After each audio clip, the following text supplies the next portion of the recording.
Millionaire visits hospital for business, shocked to find crying twins, calling his ex-mom in ICU.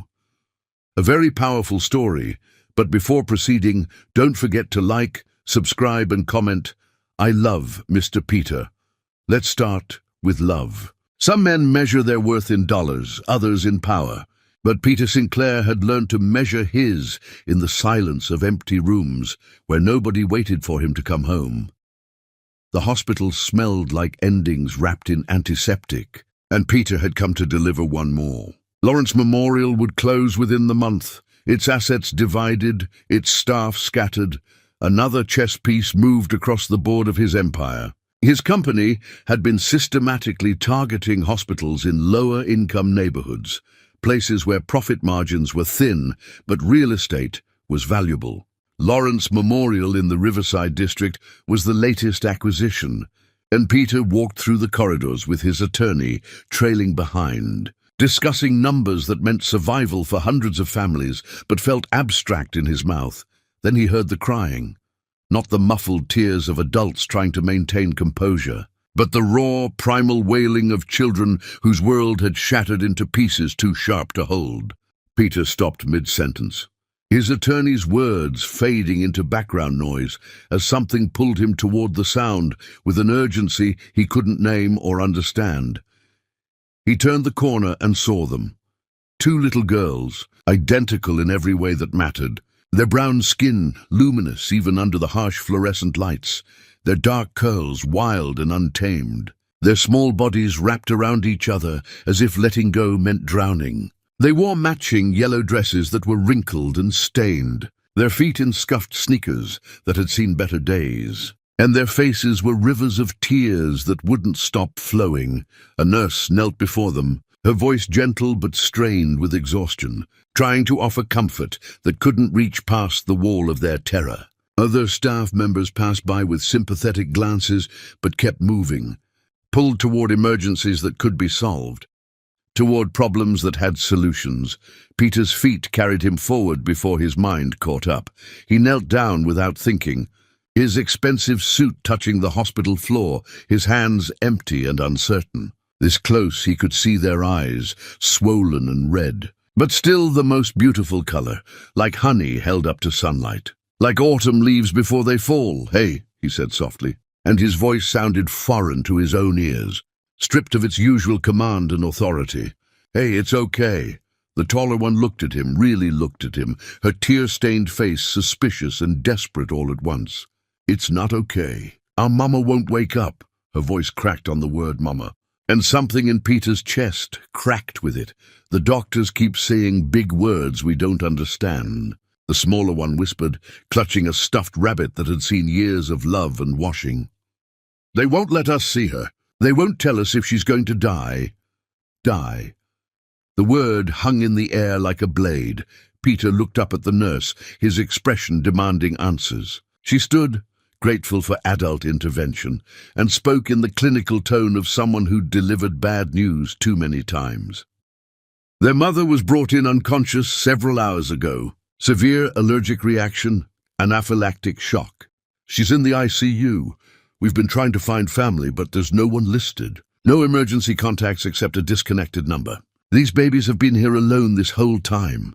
The taller girl, the one with fire in her honey eyes despite the tears, spoke up with fierce pride. "I'm Anna and this is Louise. We're not babies. We take care of each other. Mama taught us how. But we can't take care of Mama," Louise added, her voice breaking completely. "And she always takes care of everyone." Peter felt something inside him beginning to splinter, some carefully constructed wall developing cracks. He'd spent so long building defenses against feeling too much, against letting anyone matter enough to hurt him. And here were two tiny humans demolishing his armor without even trying. "What's your mama's name?" he asked, though some part of him already knew he was about to hear something that would change everything. "Sophia," Anna said, wiping her nose with the back of her hand. "Sophia Laurent. She's the best mama in the whole world and she can't die. She just can't." The world tilted sideways. Peter's vision blurred at the edges, sound becoming distant and muffled, as if he'd been submerged underwater. Sophia. The name was a ghost he'd been running from, a melody he'd tried to forget, a warmth he'd convinced himself was better left behind. "Are you okay, mister?" Louise asked, her small hand reaching out to touch his arm, with concern that shouldn't exist in someone so young, someone who had every right to think only of her own fear. He wasn't okay. He would never be okay again. "I need to see her," Peter said, standing abruptly, his voice rough and urgent. "I need to see Sophia right now." The nurse hesitated, protocols and privacy laws warring across her face. "Sir, only immediate family can access the ICU, and these girls have no listed father, no family at all in the system." Peter looked down at Anna and Louise, at their faces that suddenly made terrible, beautiful sense. The shape of Louise's eyes, the stubborn set of Anna's jaw, the way they both stood with their spines straight, despite wanting to collapse. His daughters. These were his daughters. "I'm their father," he said, and the lie that was actually truth fell from his lips like a confession. "I'm family." Anna's eyes went wide, confusion and something like hope flickering across her features. Louise just stared, her rabbit clutched tighter, as if preparing for another adult to disappoint her. The nurse studied him with the practiced eye of someone who'd seen every kind of human behavior, good and terrible. Whatever she saw in his face must have been enough, because she nodded slowly. "I'll take you to her. But first, these girls need to know you're not going anywhere." Peter turned back to Anna and Louise, kneeling again so they were eye to eye. "I promise you," he said, and each word felt like signing his name in blood, "I won't leave you alone. I'm going to find out what's happening with your mama, and I'm going to make sure you're safe. Do you understand?" "Grown-ups break promises all the time," Anna said, her voice hard with wisdom she shouldn't possess. "Mama says promises are just words unless people keep them." "Your mama is right," Peter replied, meeting her gaze without flinching. "So watch what I do, not just what I say." Louise stepped closer, studying his face with unnerving intensity. "You have Mama's sad eyes," she said quietly. "The same blue like the ocean. She gets sad sometimes when she thinks we're sleeping. Are you sad too?" Peter's throat closed around words he didn't have. "Yes," he finally managed. "I think I've been sad for a very long time." "Mama says being sad is okay," Louise continued, "as long as you don't let it make you mean." "Are you mean?" "I have been," Peter admitted, and the honesty tasted like ashes. "But I'm trying to be better." Anna considered this, then made a decision that only children can make, trusting despite evidence, hoping despite reason. "Okay, you can help us. But if you break your promise, I'll be really, really mad at you forever." "That's fair," Peter said. He stood and followed the nurse toward the elevators, his attorney calling after him about schedules and obligations, but the words meant nothing now. Anna and Louise walked on either side of him, their small hands not quite touching his, not quite trusting, but staying close anyway. In the elevator's reflection, Peter saw them together for the first time, a man who'd spent years running from love, flanked by two little girls who were evidence of everything he'd destroyed, heading toward the woman whose heart he'd broken so thoroughly she'd never even told him she carried his children inside her. The elevator doors opened onto the ICU floor, and Peter Sinclair, who'd conquered industries and crushed competitors, who'd built an empire from ruthless ambition and calculated coldness, walked forward into the wreckage of the life he could have had, should have had, would now fight to deserve. Anna squeezed his hand suddenly, her grip fierce and desperate. "You really promise? You won't disappear?" Peter looked down at his daughter, this brave, broken little girl who'd been forced to be strong when she should have been allowed to just be a child, and made the only vow that mattered. "I promise. I'm here now and I'm not going anywhere." He didn't know yet that keeping that promise would cost him everything he'd ever built, would force him to face every demon he'd been running from, would require him to become someone completely different from the man he'd convinced himself he needed to be. But standing there with his daughter's hands in his, walking toward Sophia's room, where machines kept her alive and memories waited like landmines, Peter Sinclair took the first step toward understanding that some promises don't just change your life, they obliterate who you were and demand you build someone better from the ruins. Chapter 2. The Name That Breaks Him. The ICU director was a woman who'd clearly seen too much death to be impressed by money or titles. But when Peter mentioned Sophia's name, when he demanded immediate access with the kind of authority that usually made people scramble, she simply pulled up the file and read it aloud, as if reciting a grocery list. Sophia Laurent, late 20s, severe anaphylactic shock from antibiotic reaction, oxygen deprivation, intubated and sedated, critical but stable.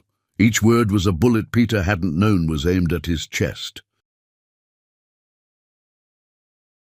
He'd convinced himself over the years that what he'd felt for Sophia was exaggeration, the kind of intensity young men mistake for love before they learn that passion fades and practicality matters more. His father had taught him that lesson well, had shown him through cold example that emotional attachment was weakness dressed up as virtue, that the Sinclair family fortune was built on steel spines and harder hearts. But standing in this sterile hallway, hearing her name spoken in the clinical language of crisis, Peter understood with devastating clarity that he'd been lying to himself with every breath for 5 years. "I need to see her," he said, and his voice sounded wrecked even to his own ears.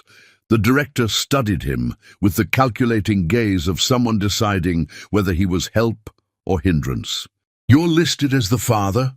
"Yes." Funny because the emergency contact section is blank, and both children's birth certificates list father as unknown. The words hit like a physical blow. Father unknown! Sophia had chosen to write those words rather than his name, had decided that nothing was better than Peter Sinclair, and she'd been absolutely right. "It's complicated," Peter managed. "It always is." The director's voice held no sympathy, only the exhaustion of someone who'd heard every excuse and variation. "She's in room 12. Don't touch anything, don't upset her if she wakes, and understand that she's been fighting for her life while raising those babies alone. Whatever your reasons for being absent, they better be good enough to say to her face."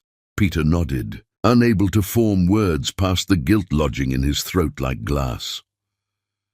Anna and Louise had been taken to a family waiting area, given juice boxes and coloring books by a social worker who kept glancing at Peter with poorly concealed suspicion. He'd promised them he'd check on their mama and come right back, and Anna had made him pinky swear, her tiny finger hooked around his with surprising strength. Now he stood outside room 12, his hand on the door handle, terrified in a way he'd never been in any boardroom or negotiation. Fear of failure, of loss, of consequences, those were familiar companions. But this terror was different, deeper, rooted in the knowledge that on the other side of this door lay evidence of every wrong choice, every moment of cowardice, every time he'd chosen his father's approval over his own heart. He pushed the door open. The machines beeped rhythmic proof that Sophia's heart still beat, that her lungs still drew air, that she was alive despite everything trying to kill her. But it was Sophia herself who destroyed him.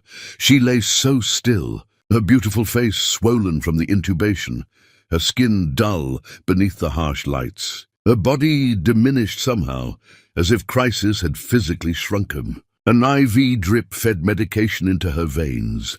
Monitors tracked vital signs in numbers Peter didn't understand, and a ventilator tube disappeared into her mouth, breathing for her when her own body had failed.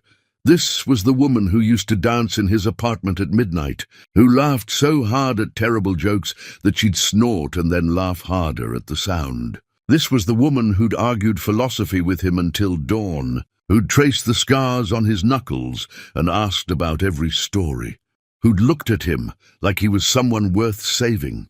This was the woman he'd destroyed because he was too afraid to believe he deserved to be loved.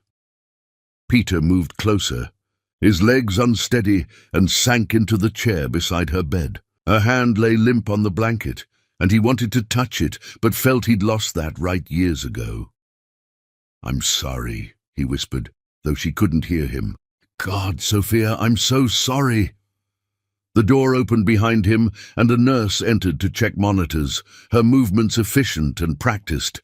She glanced at Peter, then at Sophia, and something in her expression softened marginally. "She's a fighter, this one," the nurse said quietly. "We've had her here before, when one of the twins had pneumonia. She stayed awake for 3 days straight, wouldn't leave the child's side, wouldn't eat or rest until she knew her baby was safe. That kind of love doesn't quit easy." Peter's vision blurred. "She told you about me?" The nurse paused, considering whether honesty was kindness or cruelty. "She said once that she'd loved a man who was afraid of his own heart. Said she hoped someday he'd figure out that running from love doesn't make you strong, just makes you alone." The words landed like prophecy. "She was right," Peter said, his voice breaking. "About everything." "Then I hope you're here to prove it, not just to ease your guilt." The nurse finished her checks and moved toward the door, then stopped. "Those little girls have been asking about their daddy their whole lives. She always told them he was lost, but might find his way home someday. Don't make her a liar." After she left, Peter sat in the silence broken only by machines, and finally let himself look at Sophia. Really look at her. Even unconscious, even swollen and bruised, she was beautiful in a way that had nothing to do with features and everything to do with the person she'd become despite him. Because of him, in the absence of him. He pulled out his phone and pulled up search results for her name, something he'd forbidden himself from doing for 5 years. The results made his chest tighten with admiration and shame. Sophia had founded a free art therapy program in one of the city's poorest neighborhoods. Her work had been featured in local news stories. Parents testifying how she'd reached their children when nothing else could, how she'd taught them to turn pain into beauty, to make something meaningful from suffering. She'd published a children's book about resilience, illustrated with her own drawings, every penny of profit donated to community centers. Reviews praised her ability to address difficult subjects with honesty and hope, to speak to children like they were capable of understanding complex truths. She'd built a life of meaning while he'd built an empire of profit, and somehow she'd done it while raising his children alone, working multiple jobs, never asking him for a single thing. Peter scrolled further and found a video interview from several months ago. His hand shook as he pressed play, desperate to hear her voice. Sophia sat in what looked like a community center, paint-stained and smiling, her eyes bright with passion as she spoke about her work. "Art saves lives," she said with quiet conviction. "Not in dramatic ways, usually, but in the small moments when a child realizes they can create something beautiful from their pain, that they have power over their own story. We all need that reminder sometimes, that we're more than what's happened to us." The interviewer asked about her daughters, and Sophia's entire face transformed with love so pure it hurt to witness. "Anna and Louise are my heart walking around outside my body. They've taught me more about strength and grace than I ever taught them. We've built a good life together, just the 3 of us. It's not the life I imagined, but it's ours, and it's real, and that matters more than any fantasy. Just the 3 of us." The words were a door, closed gently but permanently. Peter paused the video on her face, that smile that didn't quite reach her eyes, and understood what he'd done with brutal clarity. He hadn't just left her.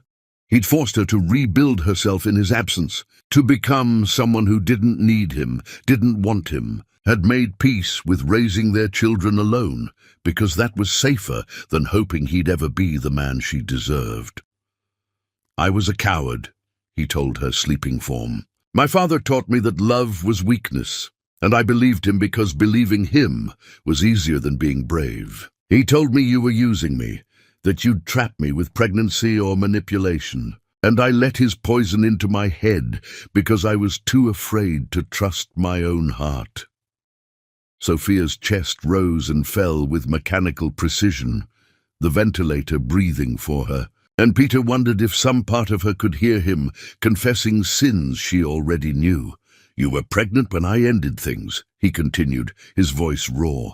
You were carrying Anna and Louise, and I told you that you were a distraction I couldn't afford. I looked at you crying and begging me to choose us, and I chose money and power and my father's approval instead." He finally reached out and touched her hand, his fingers gentle on her cold skin. "I don't deserve forgiveness. I don't deserve to know our daughters, to be in your life, to have any part of the beautiful thing you built without me. But they need me right now, and you need someone, and maybe that's not about what I deserve.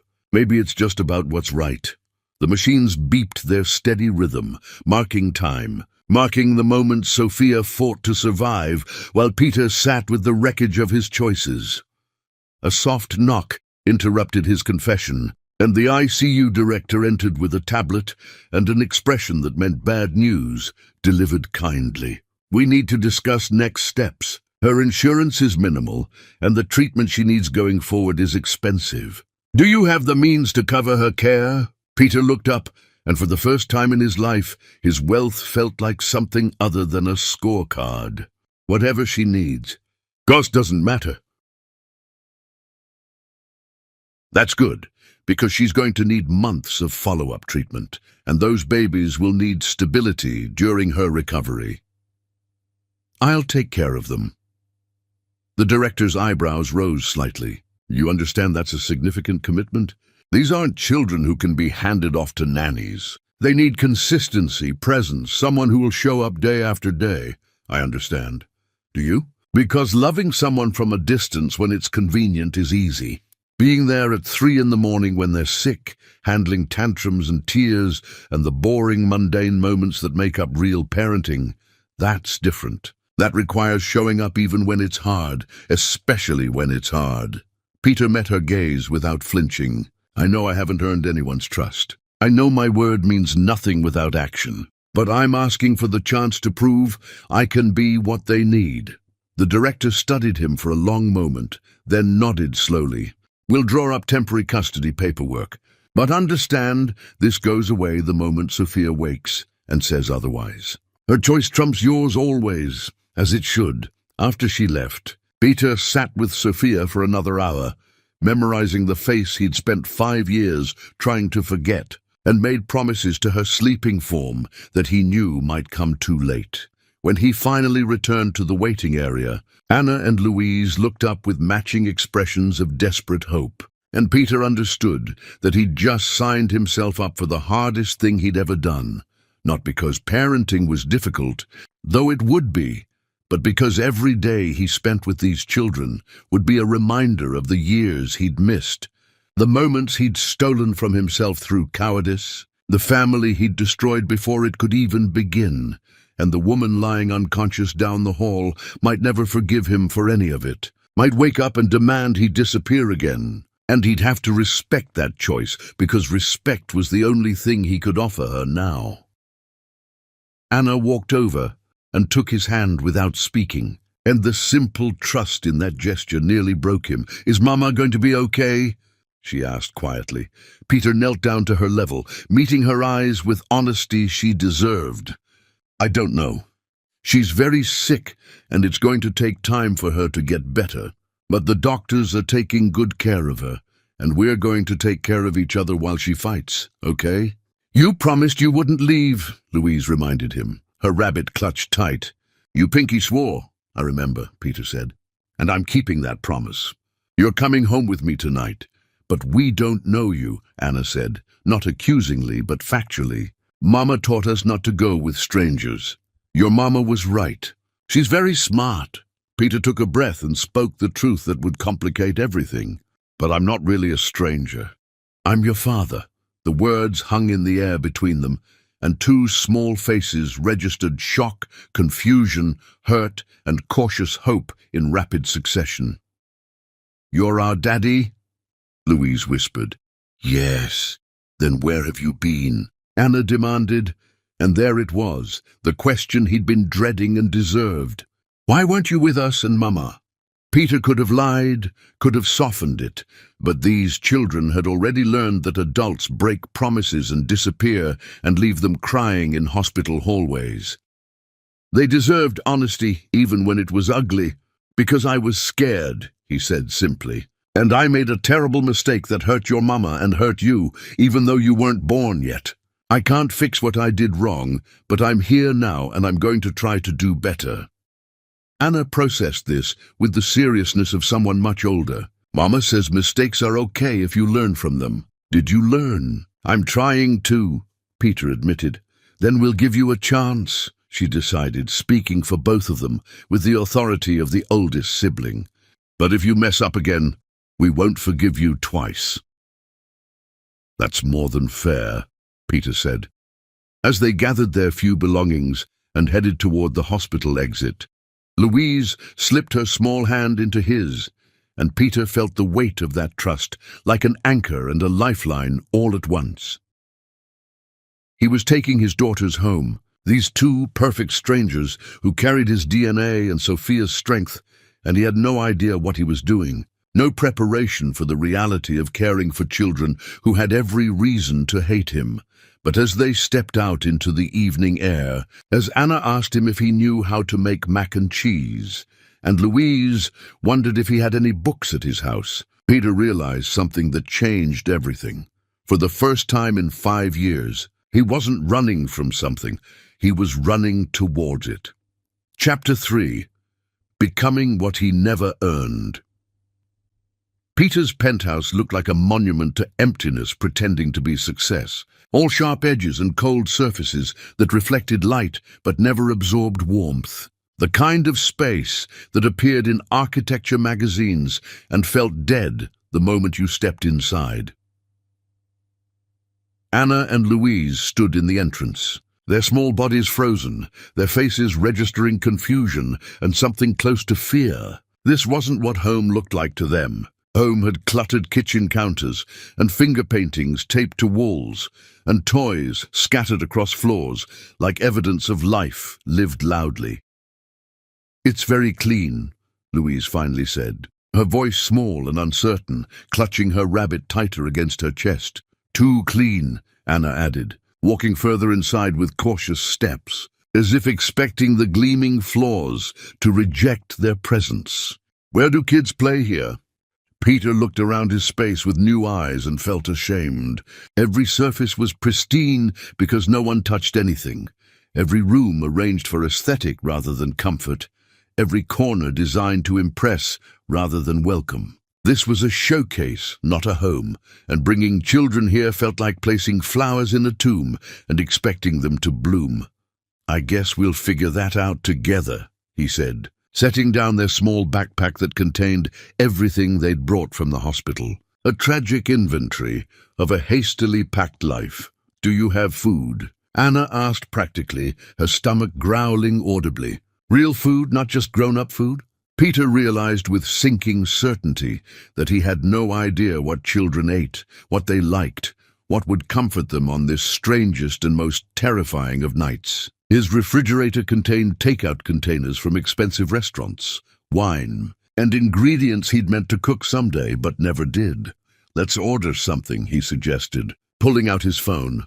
"Mama makes us mac and cheese when we're sad," Louise offered quietly, "and she lets us eat it on the couch with a movie.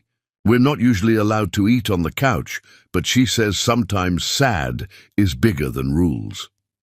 The simple wisdom of that statement hit Peter squarely in the chest. Sometimes sad is bigger than rules. Sophia had taught them that, had given them permission to honor their feelings rather than suppress them. He ordered from a family restaurant, requesting mac and cheese and chicken fingers and other things he hoped children might eat, then stood awkwardly in his living room while Anna and Louise explored with the wariness of small animals in unfamiliar territory. "Where's your TV?" Yana asked, scanning the room. Peter pointed to the wall, where a screen was hidden behind a panel, barely visible, designed to disappear when not in use because he'd believed aesthetic mattered more than function. "That's weird," she declared. "Mama's TV is just a TV. You can see it all the time, and we have photos on top of it. Photos of us and Mama and the people at the community center. Don't you have photos?" He didn't. His walls held abstract art that cost small fortunes and meant nothing, purchased by decorators who'd made his space beautiful and soulless. "I don't," he admitted. "That's sad," Louise said matter-of-factly. "Photos help you remember the good things. Mama says memories are treasure that nobody can steal." They were right. His entire life was devoted to accumulating things that could be stolen, counted, lost, while Sophia had taught their daughters to value what endured beyond loss. The food arrived, and Peter found himself sitting on his pristine couch that had never held anything messier than a wine glass, watching his daughters eat with the focused intensity of children who'd been too worried to feel hungry until safety allowed appetite to return. He'd put on an animated movie that the delivery person had recommended, something colorful and loud that he didn't understand, but made Anna smile slightly, the first real smile he'd seen from her. "This is nice," Louise said around a mouthful of macaroni, "but I miss Mama." Her eyes filled with tears, and Anna set down her food immediately, wrapping an arm around her sister with practiced comfort. "Mama's strong. She's going to be okay. She has to be. But what if she's not?" Louise's voice broke completely. "What if she doesn't wake up? What if we're alone forever?" Peter's throat tightened painfully. He wanted to make promises he couldn't keep, to guarantee a future he didn't control, to fix this with money or power or sheer force of will. But life didn't work that way, and these children had already learned that lesson too young. "You're not alone," he said quietly. "You have each other and you have me now. I know that's not the same as having your mama, and I know I'm basically a stranger, even though I'm your father. But I'm here, and I'm not going anywhere." "You keep saying that," Anna said, her eyes searching his face for truth or lies. "But how do we know you mean it? Grown-ups say things all the time and then disappear. Mama's friend from the community center said she'd help us, but then she moved away, and we never saw her again." "You're right to be suspicious," Peter acknowledged. "Words are easy. Anyone can make promises. The only way to know if someone means what they say is to watch what they do over time. So I'm asking you to watch me. If I mess up, tell me. If I break a promise, call me out. Deal?" Anna considered this, then nodded slowly. "Deal, but we're going to be really paying attention. I'd expect nothing less." After dinner, bedtime came with challenges Peter hadn't anticipated. His guest room looked sterile and unwelcoming. "This doesn't look like our room," Louise said, trembling. "Our room has stars on the ceiling." Peter ordered supplies overnight, then suggested, "Tonight, how about we make a nest? My mom used to do that with me when I was scared." They built it together, piling blankets and pillows on the floor. The girls burrowed in, slightly less terrified. "Story?" Louise asked. "Mama always reads 3 stories." Peter made one up about 2 brave sisters searching for their missing mother, who faced dragons but kept going because love made them braver than fear. By the end, Louise was asleep. Anna watched him with perceptive eyes. "Why did you leave us before?" she asked quietly. Peter chose honesty. "I was afraid. Your mama loved me and I loved her, but I was scared. My dad taught me that loving people makes you weak, and I believed him. So I walked away. I didn't know about you girls, but that doesn't make it better." "That was really dumb," Anna said. "Yeah, it really was. But you're here now. I'm here now. Tomorrow we're going to see Mama again, right? First thing in the morning. I promise." Peter walked to his home office and cancelled every meeting scheduled for the next day. His assistant would panic. His board would be furious. His father would call it weakness. Peter didn't care anymore. He returned to find Louise sitting up, tears streaming. "I dreamed Mama died." Peter climbed into the nest and pulled her close. She cried into his shoulder with the abandon of someone who'd been holding everything together too long. "She's not gone," he murmured. "She's fighting, and she's strong." Louise cried herself back to sleep in his arms, and Anna reached out unconsciously, holding onto his arm. Peter stayed there, uncomfortable and cramped, his expensive suit rumpled, his carefully ordered life in chaos. And for the first time in 5 years, he felt like he was exactly where he was supposed to be. Chapter 4. The Woman Who Built Kingdoms from Dust. Morning came with sunlight that felt too bright for the weight of Peter's exhaustion. But Anna and Louise woke him with small hands shaking his shoulder, their faces anxious and determined. "You promised we'd see Mama," Anna reminded him, her voice firm despite the fear underneath. "You pinky promised." Peter dragged himself from the blanket nest, his body aching from sleeping on the floor, his mind foggy from a night of fractured rest, interrupted by Louise's nightmares and his own racing thoughts. "I did. Let's get breakfast, and then we'll go straight to the hospital." Breakfast proved another lesson in how little he knew about children. Anna wanted cereal, Louise wanted toast.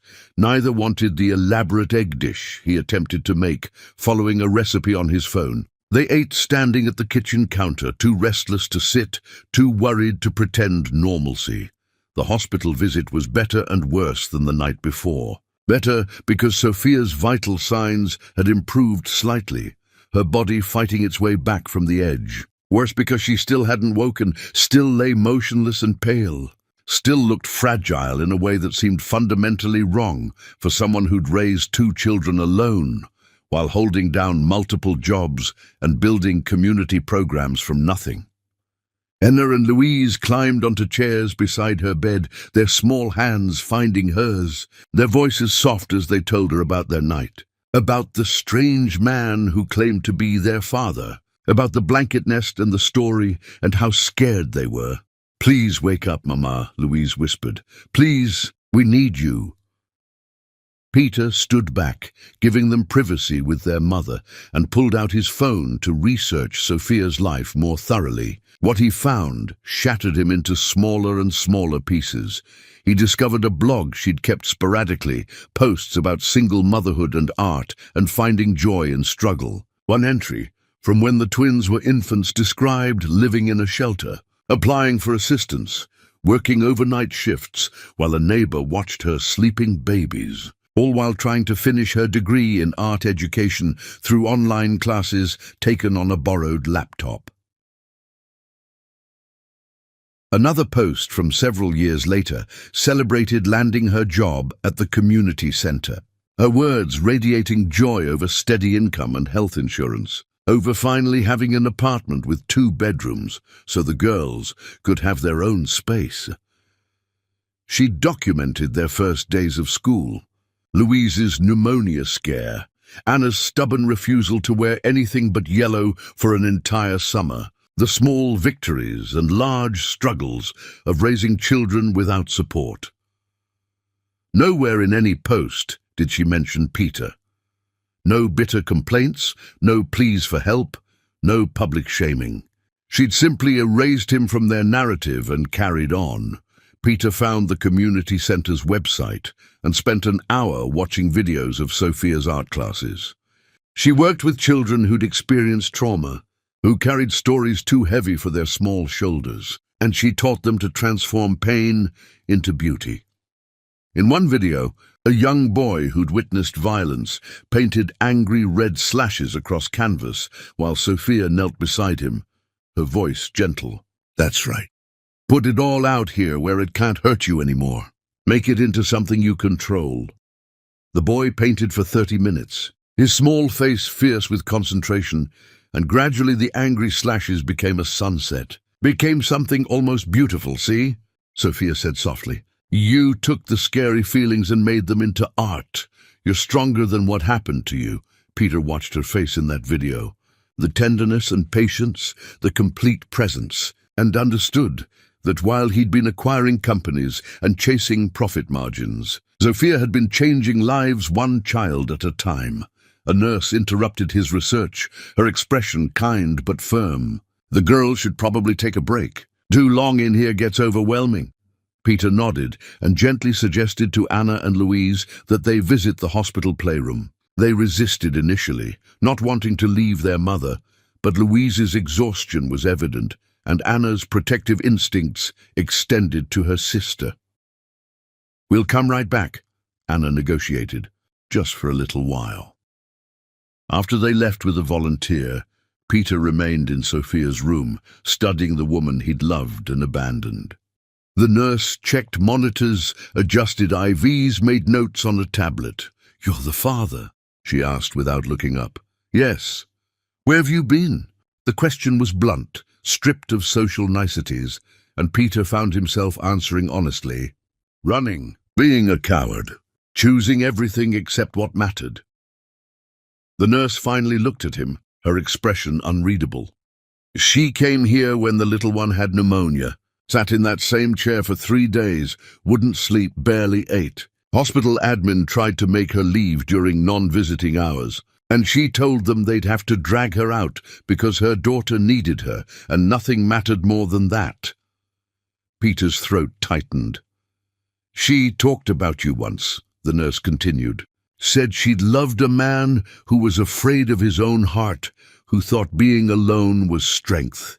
Said she hoped someday you'd figure out that all the money in the world doesn't mean anything if you die surrounded by expensive things and nobody who gives a damn." The words landed like blows. Accurate and deserved. She was right, Peter managed. About everything. "Then I hope you're not here because you feel guilty," the nurse said sharply. "Guilt fades. Those babies need someone who'll show up on hard days, not just someone having an emotional crisis who'll disappear once the feeling passes." "I'm not going anywhere."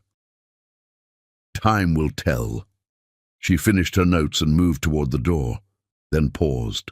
For what it's worth, she named them after characters in books about courage. Anna from a Russian novel about facing impossible odds. Louise from a story about choosing kindness when the world rewards cruelty. She wanted them to be brave and good, even if their father taught them nothing.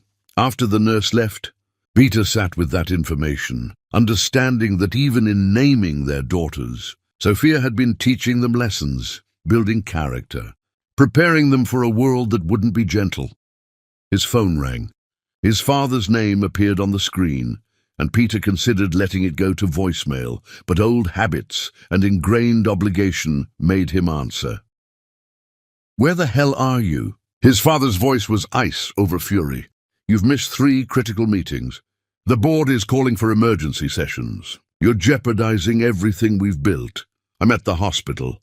"For what?" "If you're ill, we'll send doctors to your penthouse. You don't have time for this." Peter looked at Sophia's unconscious face, at the machines keeping her alive, at the evidence of a life lived with meaning, while his had been empty performance. "I have daughters," he said quietly. "Twins. Their mother is in the ICU and they need me." Silence. Then cold and calculating, "You have children. With whom?" "Sophia Laurent. You remember her? That girl from 5 years ago." His father's voice dripped contempt. "The one trying to trap you. I paid her off to disappear. She agreed, took the money. You're telling me she came back now, conveniently when you're worth even more." Peter's grip on the phone tightened until his knuckles went white. "You paid her off?" "Of course. She was a distraction, and you were weak enough to think with your heart instead of your head. I did what was necessary. She returned the money." "What?" "She returned every cent 6 months later. I found the records. She was pregnant, living in a shelter, and she still sent back your blood money." His father was silent for a moment, recalculating. "Then she's even more foolish than I thought. Regardless, this changes nothing. You have responsibilities. If these children are actually yours, we'll arrange support, set up trusts, handle it properly. But you don't need to be there personally. That's what nannies and boarding schools are for." Peter felt something inside him snap, some final thread connecting him to his father's worldview. "No, I'm not sending them away. I'm not paying people to raise them while I chase the same empty goals you've been chasing your whole life. I'm done. You're being emotional and irrational. Take a breath, get perspective, and remember who you are." "I know exactly who I am," Peter said, his voice quiet and certain. "I'm a man who wasted 5 years building an empire that means nothing. I'm a father who abandoned his children before they were born. I'm someone who let your poison convince him that love was weakness. But I'm done being that person. If you walk away from your responsibilities now, you'll destroy everything. Good, maybe it should be destroyed. He hung up before his father could respond, then turned off his phone completely. The door opened, and a doctor entered, her expression cautiously optimistic. Her brain activity is improving. She's showing more consistent responses to stimuli. I think she might wake up soon. Peter's heart lurched. Soon as in hours, days? Impossible to predict exactly, but her body is healing faster than we initially expected. She's a fighter. After the doctor left, Peter moved closer to Sophia's bedside, his voice low and urgent. I know you probably can't hear me, and I know when you wake up, you might tell me to leave and never come back. But I need you to know that I'm sorry. Not the shallow sorry that people say to make themselves feel better, but the kind of sorry that understands I destroyed something precious and irreplaceable. He took a breath, the words pouring out in a confession he'd needed to make for 5 years. You were right about me. I was afraid of my own heart. My dad spent my whole life teaching me that love makes you vulnerable, that caring too much gives people power over you, that success requires sacrificing everything soft and human. And I believed him, because believing him meant I didn't have to face my own cowardice. Sophia's chest rose and fell, machines breathing for her, no sign she heard anything. When you told me you loved me, when you asked me to choose us, I panicked, because choosing you meant admitting I needed someone, meant trusting that you wouldn't use my love against me, meant being brave enough to build something that wasn't guaranteed to last. So I hurt you first before you could hurt me. I destroyed us before we could fail. Peter's vision blurred with tears. He hadn't let himself cry in years. But you didn't fail, Sophia. You built a beautiful life without me. You raised our daughters to be brave and kind and strong. You created community and meaning and all the things I convinced myself didn't matter while I was busy accumulating money. I don't need and power that makes me feel hollow. He finally reached out and took her hand, his fingers gentle on her cool skin. So I'm not asking for forgiveness because I don't deserve it. I'm just asking for the chance to be what Anna and Louise need right now, while you fight your way back to them. And then, when you wake up, I'll do whatever you ask. If you want me gone, I'll go. If you want me to just send money and stay away, I will. But I hope maybe you'll let me try to become someone worth knowing. Not the person I was, but someone better. Sophia's hand remained limp in his, no response. No sign she'd heard any of it, but Peter felt something shift anyway. Some weight he'd been carrying finally set down. He'd told the truth. He'd acknowledged the damage. He'd stopped running, at least for now. Whether it was enough remained to be seen. But it was a start. Chapter 5. The Gradual Awakening. 3 days passed in hospital visits, blanket nest bedtimes, and Peter learning to navigate caring for small humans. Anna and Louise slowly began to trust him, reaching for his hand without thinking, falling asleep against his shoulder during evening visits. Peter cancelled meetings, ignored urgent messages, and let his professional life crumble while he figured out grilled cheese and hair braiding. On the 4th morning, Louise appeared beside his bed, tears streaming down her face. I don't remember Mama's voice anymore, she whispered. Peter's heart cracked. He found the interview video on his phone. Here, listen. Louise climbed into bed and Sophia's voice filled the room. Anna appeared and climbed in too, and they watched together, holding on to their mother through pixels and sound. At the hospital, the doctor had news. She's close. Her brain activity indicates she's near consciousness. Could be today. An hour later, while Anna read aloud and Louise showed her mother a drawing, Sophia's hand twitched. Mama? Louise gasped. Sophia's eyelids fluttered. The nurse called for the doctor. Sophia's eyes opened slowly, unfocused, before landing on her daughter's faces. Recognition sparked and tears leaked from her eyes. Don't try to talk, the nurse said. You've been intubated. Your babies are right here. Anna and Louise cried, holding their mother's hands. We were so scared. We thought you were going to die. Sophia's gaze moved past them and landed on Peter. Her entire body went rigid. Confusion crossed her face, then recognition, then fury. Sophia, you need to stay calm. the doctor said firmly. You're safe. You're in the hospital. The doctor followed her gaze. Mr. Sinclair has been caring for Anna and Louise while you recovered. If Sophia could have screamed, Peter suspected she would have. Instead, her hand gripped Louise's with fierce protectiveness. We need to remove the tube, the doctor said. But any stress could be dangerous. She needs calm. Peter backed toward the door. I'll wait outside. 20 minutes later, the doctor emerged. She wants to speak with you. Alone. The girls are with a nurse. She paused. If you upset her enough to compromise her recovery, I will personally have you banned from this hospital. Clear? Clear. Peter entered to find Sophia sitting upright, the tube removed, her voice raw. Get away from my daughters. Sophia, please, you don't get to say my name. Her voice broke. You don't get to suddenly appear after 5 years and claim you're their father. I know. You don't know anything. Tears streamed down her face.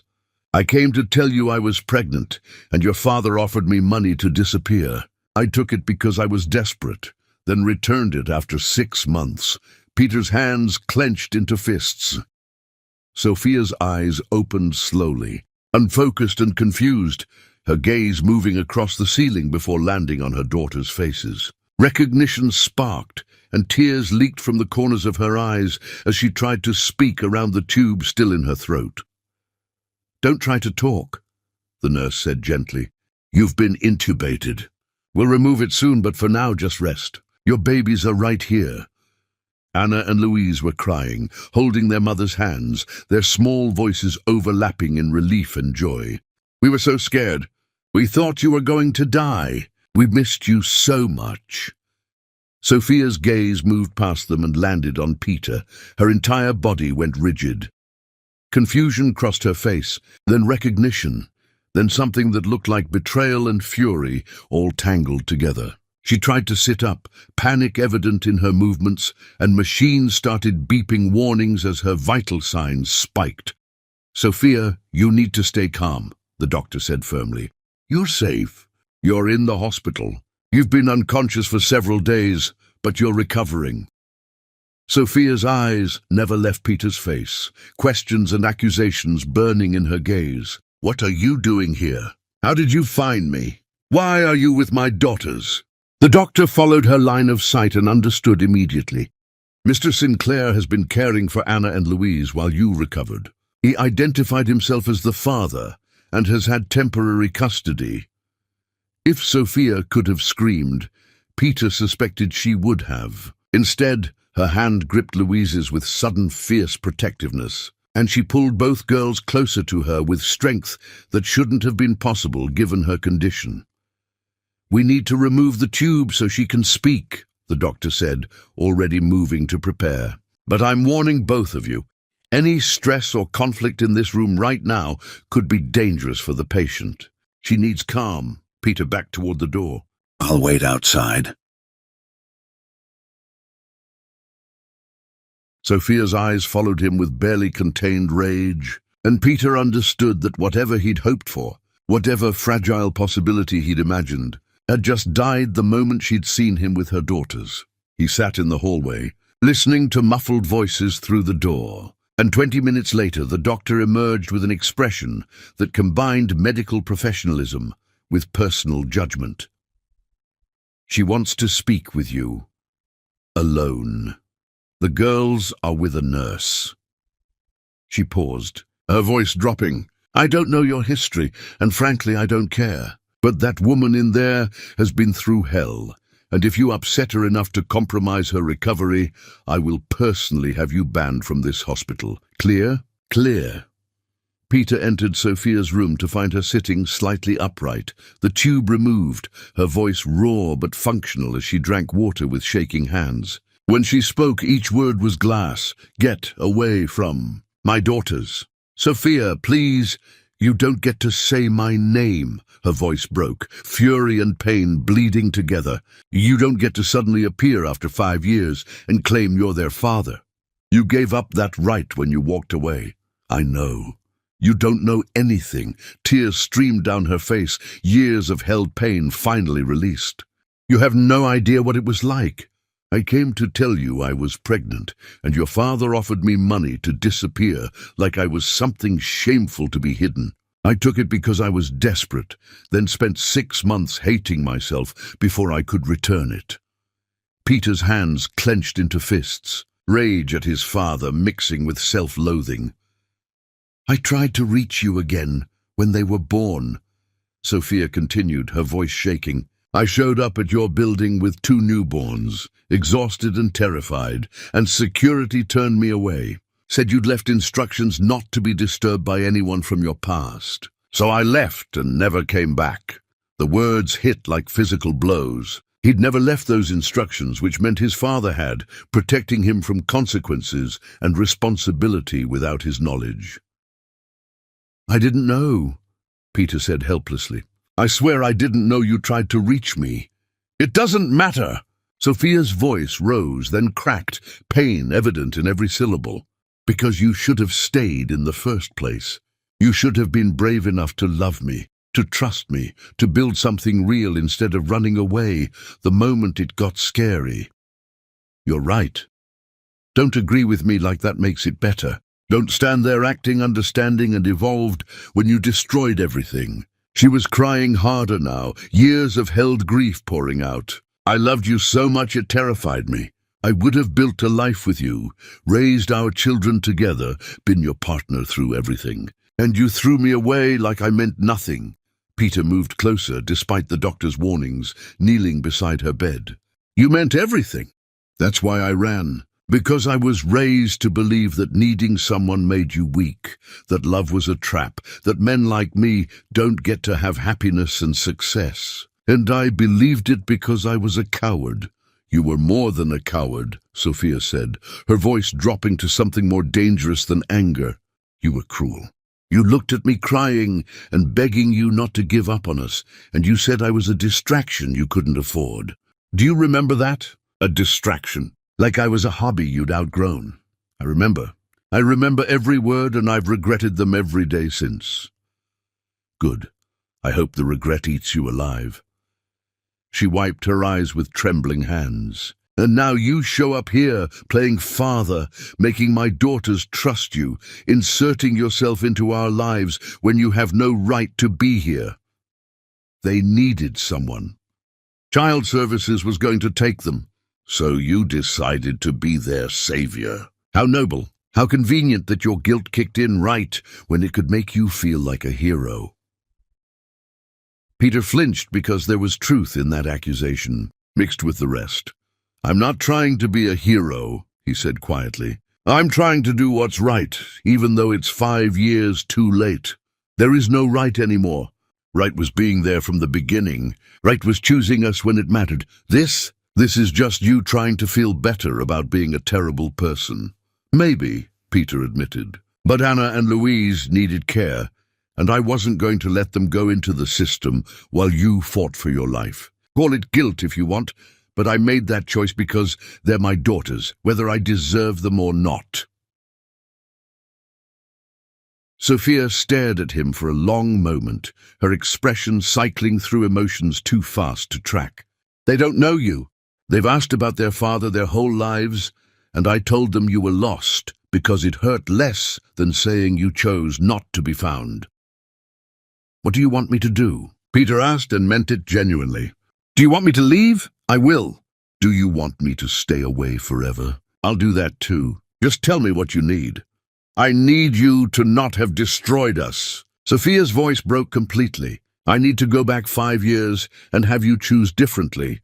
I need my daughters to have grown up with a father who loved them. I need to not have worked 3 jobs while raising babies alone. I need a lot of things I can't have." She was sobbing now, her body shaking with released anguish. And Peter wanted desperately to comfort her, but knew he'd surrendered that right years ago. The doctor burst back in, alarm written across her face.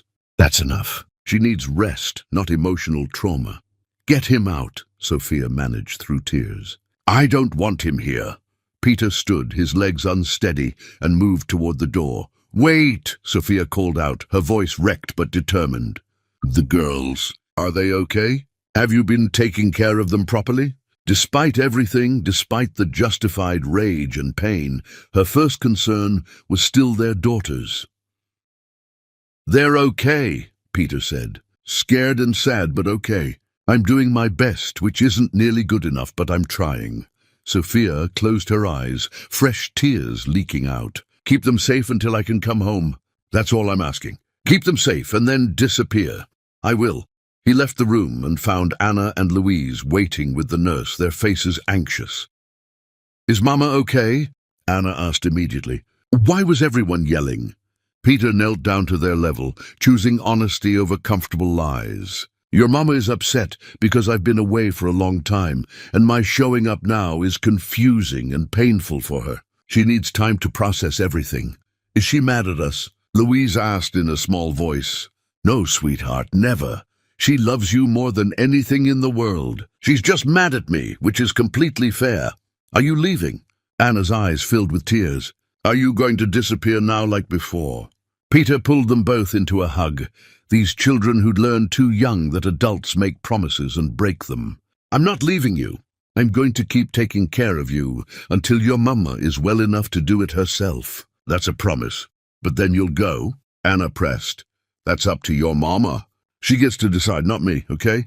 They nodded against his shoulders, and Peter held them tight, memorizing the feel of their small bodies, the smell of their hair, the trust they'd given him despite having every reason not to, because Sophia was right. When she recovered, she'd likely ask him to leave and never come back, and he'd honor that request, because it was the only honorable thing left to do. But until then, he'd be what Anna and Louise needed, even if it was temporary, even if it meant falling in love with being their father only to lose that role permanently.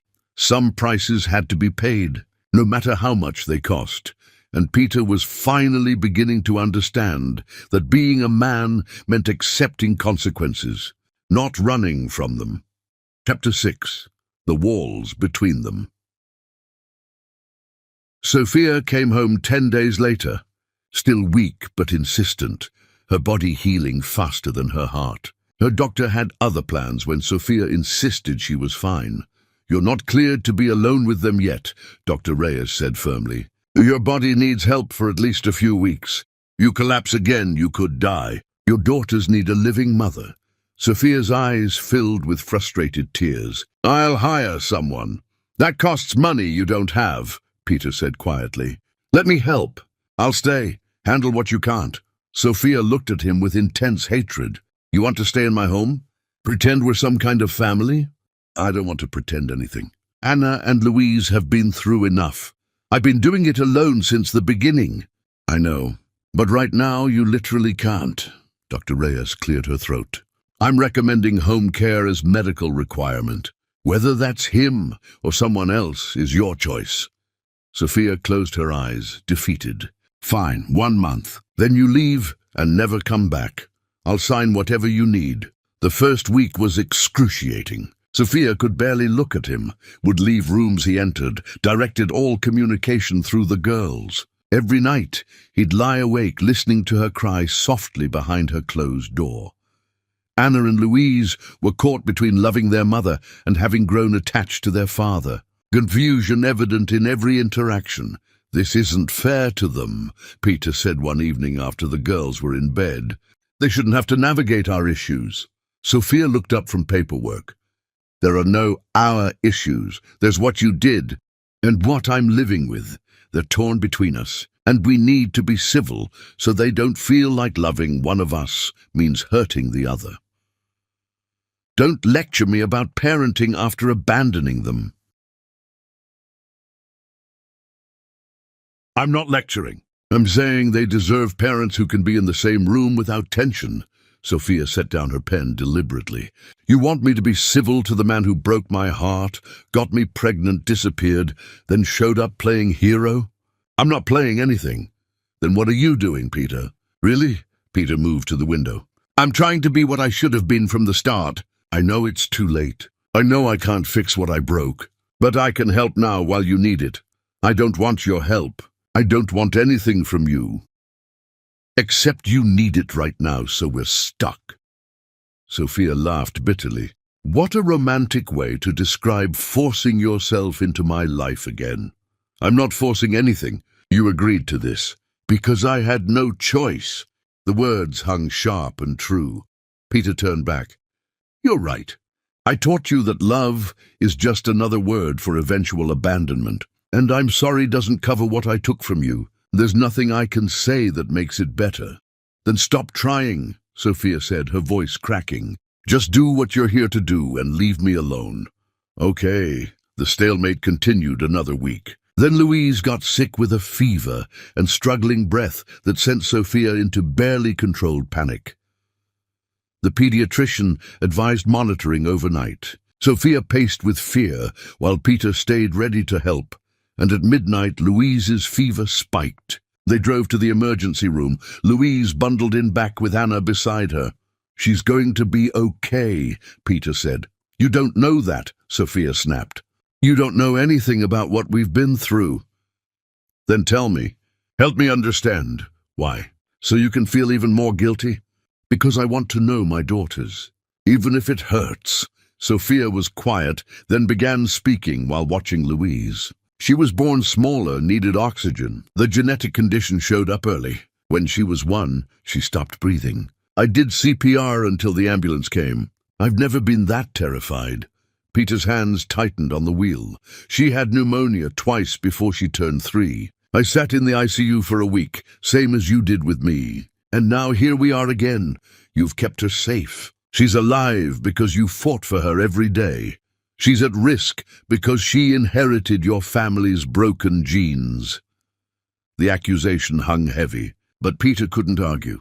At the hospital, Louise had a respiratory infection requiring overnight observation. Anna crawled into bed with her sister, refusing separation.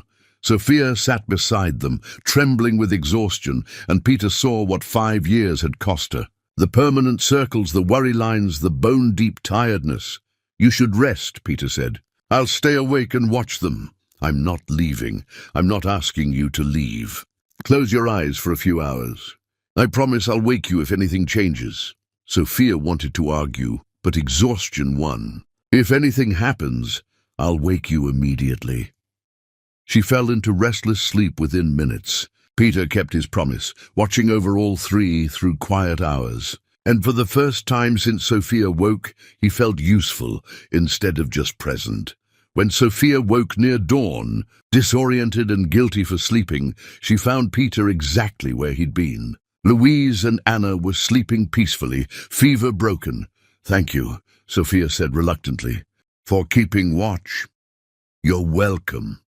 They sat in silence as morning light filled the room, the tentative truce fragile but present. It wasn't much. Not forgiveness, not reconciliation, just acknowledgement that maybe they could exist in the same space for their daughter's sake. It was a start. Chapter 7. The Truth That Changes Everything. Louise came home the next day with medication and strict instructions, and something in the apartment's atmosphere had shifted microscopically. Sophia still wouldn't look at Peter directly, still spoke to him only when necessary, but the wall between them had developed cracks. She'd seen him keep his word about staying awake. She'd witnessed him gentle with their daughters. She couldn't deny any more that he was trying, even if trying felt inadequate against the weight of 5 years. 3 days later, routine blood work results for both girls came back, and their pediatrician requested an urgent appointment. Peter drove because Sophia's hands were shaking too badly to hold the steering wheel, and Anna and Louise sat in the back seat, sensing the tension, but not understanding its source. Dr. Patterson was a woman who'd been treating the twins since birth, who'd seen Sophia through countless scares and challenges, who didn't hide difficult truths behind medical jargon. The girls' genetic markers are showing more aggressive progression than we'd hoped, she said carefully, her hands folded on her desk. It's not an emergency, but we need to adjust their treatment plan and increase monitoring. More aggressive how?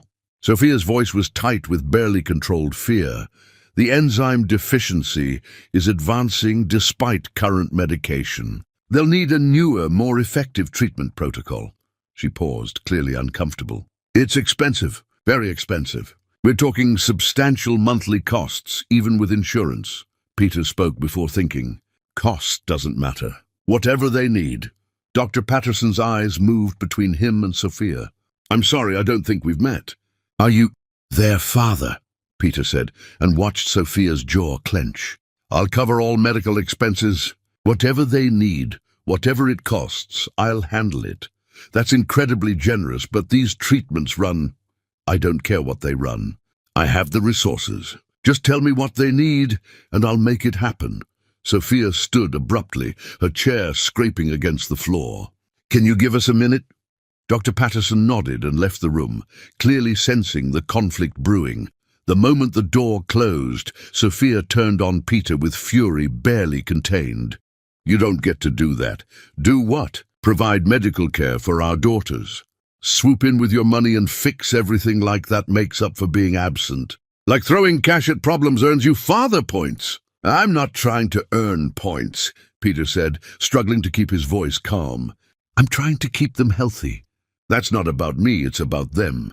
Everything is about you. Your guilt, your need to play savior, your desperate attempt to rewrite history with your wallet. What do you want me to do, Sophia? Let them go without treatment because accepting my help offends your pride. The words came out harsher than he'd intended, and Sophia's face went pale with rage. My pride? You think this is about pride? I've spent 5 years working myself to exhaustion to afford their care, sacrificing everything to keep them healthy, and you waltz in, acting like money solves everything. I'm not saying money solves everything. I'm saying they need treatment. I can provide it. And refusing help when they need it isn't noble. It's stubborn. How dare you? The door opened, and Dr. Patterson returned with a tablet, her expression apologetic.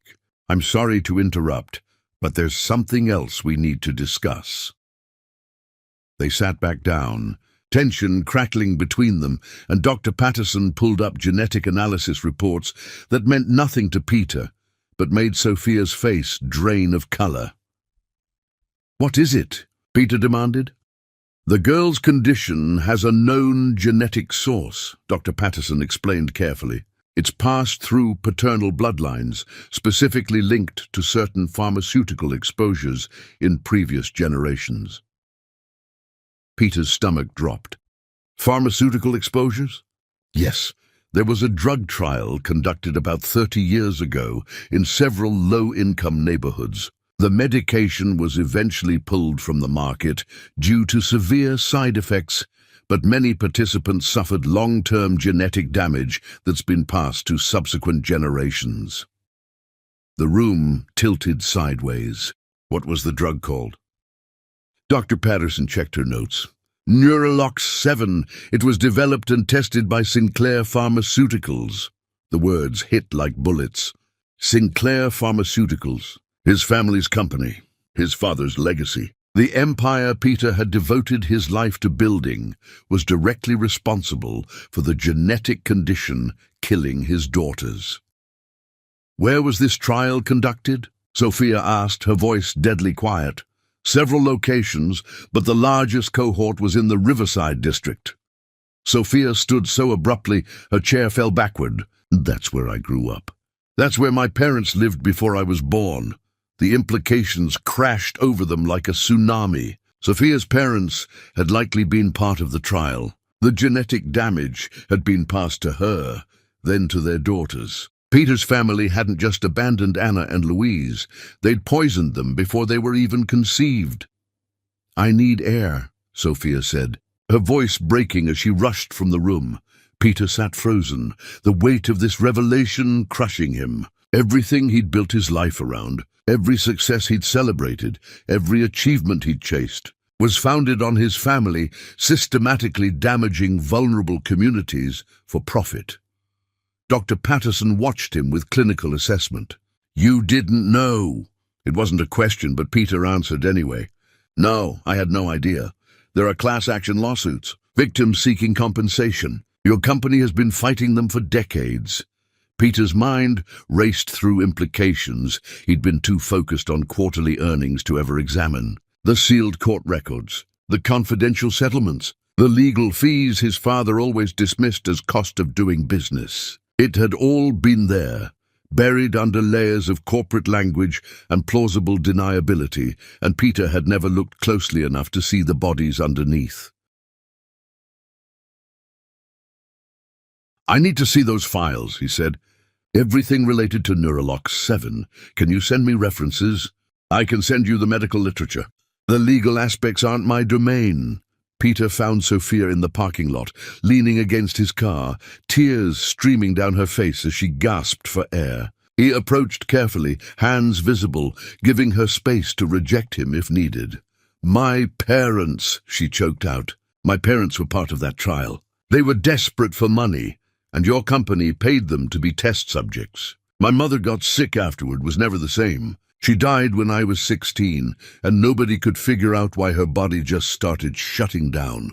And now I know. Your family killed her slowly.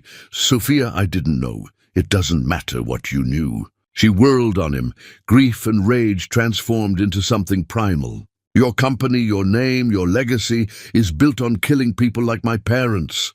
And now our daughters are dying because of genes your family destroyed." "I'm going to fix this," Peter said, his voice hard with determination he'd never felt before. "I'm going to find everyone who was affected. I'm going to make sure they get compensation. I'm going to—" "You can't fix this. You can't throw money at dead parents and sick children and make it go away. This isn't a business problem with a business solution." She collapsed against the car, sobbing with the kind of anguish that comes from understanding that your entire life has been shaped by invisible poison, that your daughters inherited death from both parents, that love had brought them together only to curse their children with suffering. Peter stood helplessly, every instinct screaming to comfort her, but knowing his presence, his touch, his very existence was the source of her pain. "I'm so sorry," he said. And the words were ash in his mouth because they meant nothing. Fix nothing, changed nothing. Sorry doesn't bring my mother back. Sorry doesn't cure Anna and Louise. Sorry doesn't undo 30 years of your family profiting from our suffering. She was right. Everything she said was right. But Peter made a decision in that parking lot that would cost him everything he'd ever built, every relationship he'd ever maintained, every shred of the life he'd known. "I'm going to testify," he said quietly, "against my own company. I'm going to find every document, every email, every piece of evidence showing what they knew and when they knew it. I'm going to expose all of it."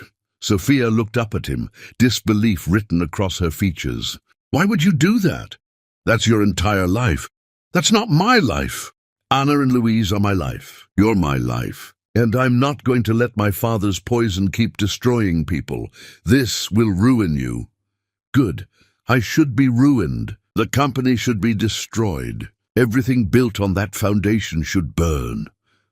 Sophia stared at him for a long moment, searching his face for lies or performance, and apparently found only grim determination.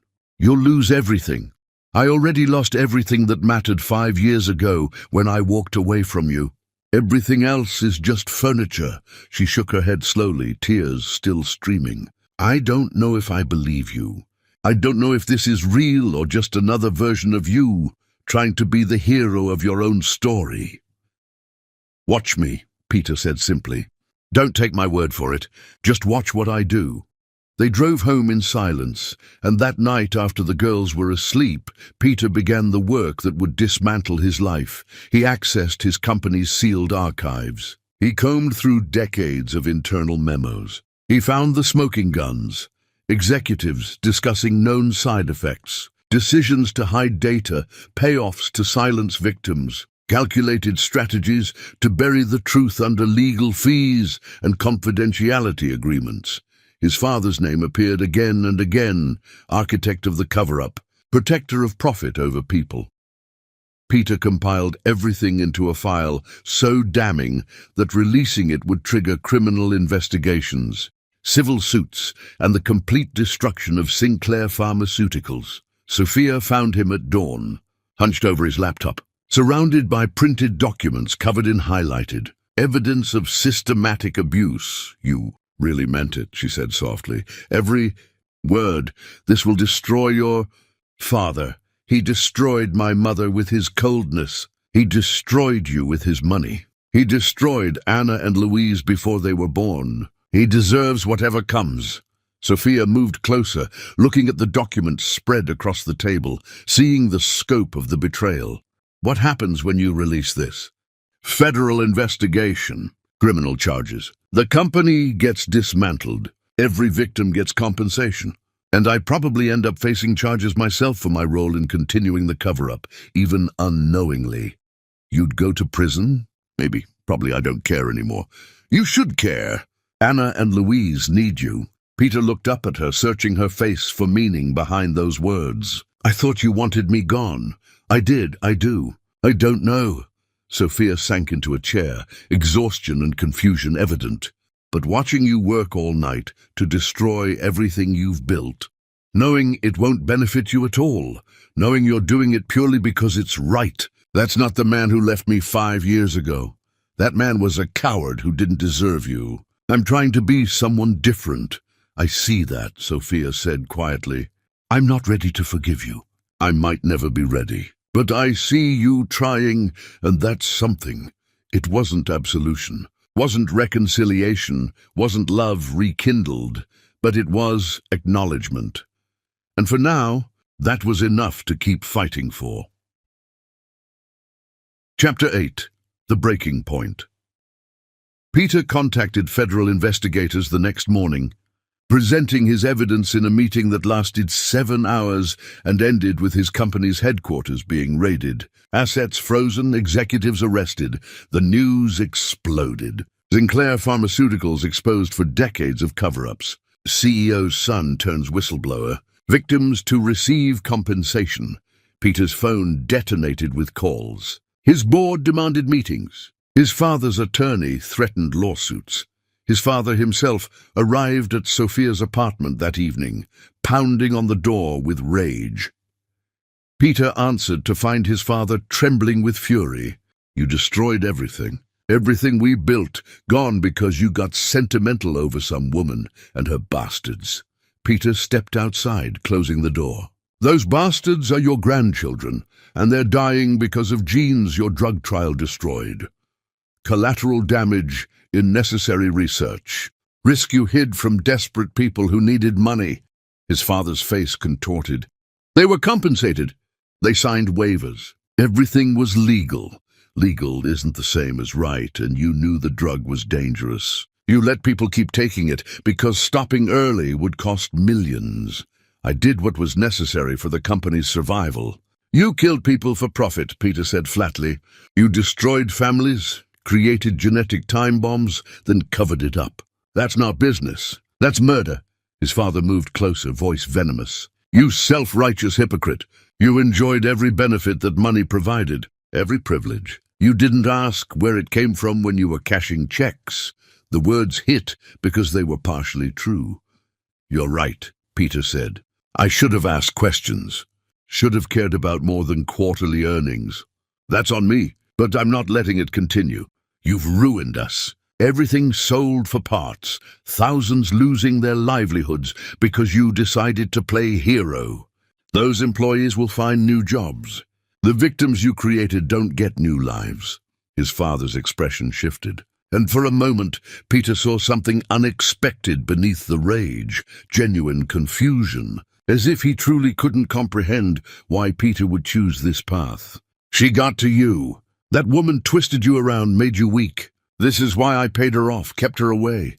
His voice dropped, almost pleading. I was protecting you from your own stupidity, from ending up like me, like you. His father's face cracked slightly. You think I don't know what I am, what I became? Your mother used to look at me the way that woman looks at you now. Before the company consumed everything, before I chose profit over... He stopped, seeming to catch himself. I was saving you from making the same mistakes, from being soft. That wasn't a mistake, Dad, that was a choice. And you're still making it. The vulnerability vanished, replaced by cold fury. I was protecting my son. Everything I did was to ensure you had the world at your feet. And you're throwing it away for a woman who trapped you with a pregnancy and 2 sick children who'll bleed you dry." Peter felt something inside him finally completely break. The last thread connecting him to his father, to everything he'd been taught about strength and weakness. "Get out," he said quietly. "What?" "Get out. Don't come back. Don't contact me or Sophia or Anna or Louise ever again. You're done poisoning people I love." "I'm your father." "No, you're the man who taught me love was weakness, who convinced me caring about people made me vulnerable, who poisoned entire communities and called it progress. You're not my father. You're a cautionary tale." His father stared at him, something like genuine hurt flickering beneath the rage. "You'll regret this. When you're broke and desperate and she's left you, you'll regret throwing away your family for strangers." "They're not strangers. They're my daughters. And I already regret every day I wasn't there for them. But I don't regret stopping you." His father turned and left without another word. Peter stood outside, shaking with adrenaline, and when he finally went back inside, he found Sophia standing in the kitchen, having heard everything through thin walls.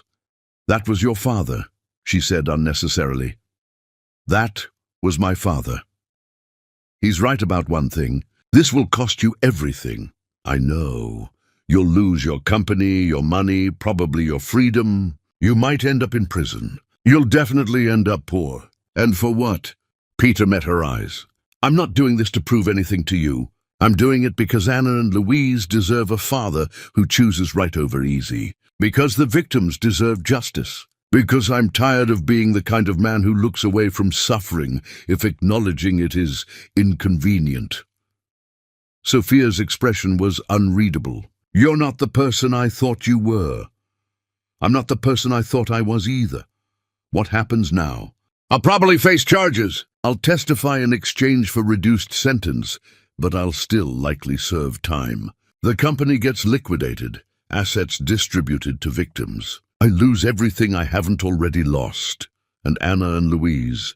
I've set up a trust for their medical care that can't be touched by lawsuits. They'll have what they need regardless of what happens to me." "You really thought this through." "I had to. They're my priority now." Sophia was quiet, studying him intensely. "I'm not ready to forgive you. I need you to know that. You're doing good things now, but that doesn't erase 5 years. I know. But I'm starting to believe you've changed, that you're trying to be someone different. And that means something. Thank you for that much." She moved closer, her hand reaching out tentatively to touch his arm. "Anna and Louise are going to need you, especially if you end up in prison. So whatever happens, don't disappear on them again. Even if it's hard, even if it means staying connected from behind bars, don't abandon them again." "I won't. I promise." "Then we'll figure this out. Not as a couple, not as anything romantic, but as parents who are trying to do right by our daughters. Can you accept that?" Peter looked at the woman he'd loved and destroyed, who was offering him something small and precious despite having every right to offer nothing. "Yes, I can accept that." It wasn't the ending he'd hoped for when he first walked into that hospital and saw his crying daughters.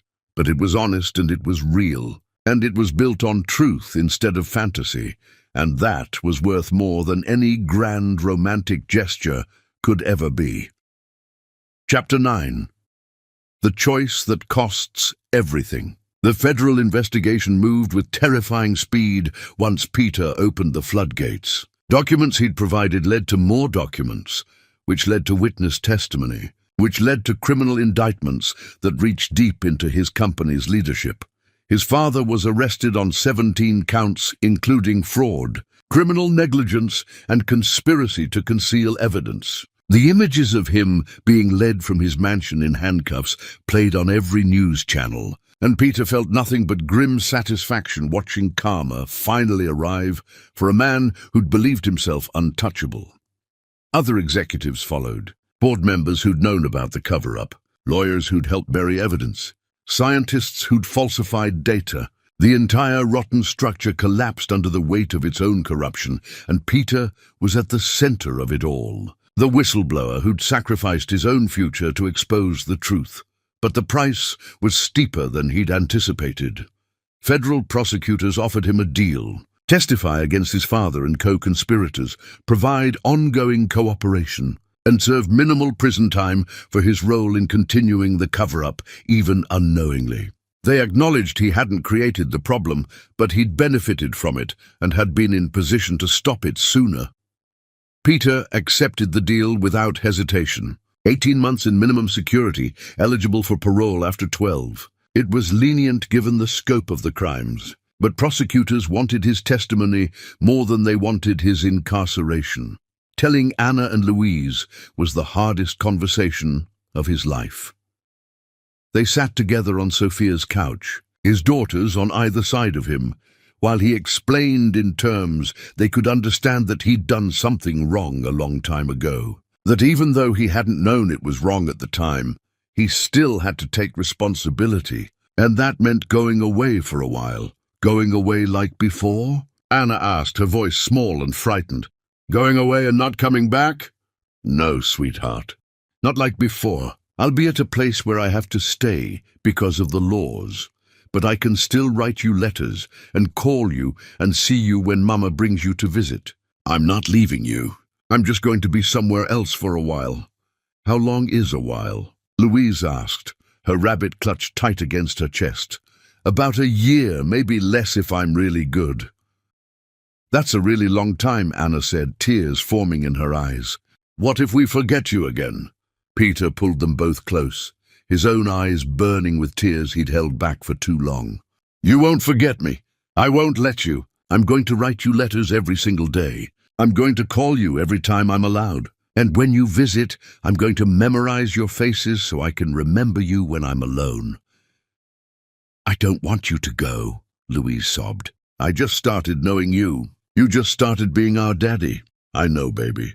I know, and I'm so sorry. But this is the consequence for mistakes I made. And part of being a good person is accepting consequences even when they're hard. Sophia watched from across the room, her expression complicated and unreadable. And when the girls finally cried themselves into exhausted silence, she spoke for the first time.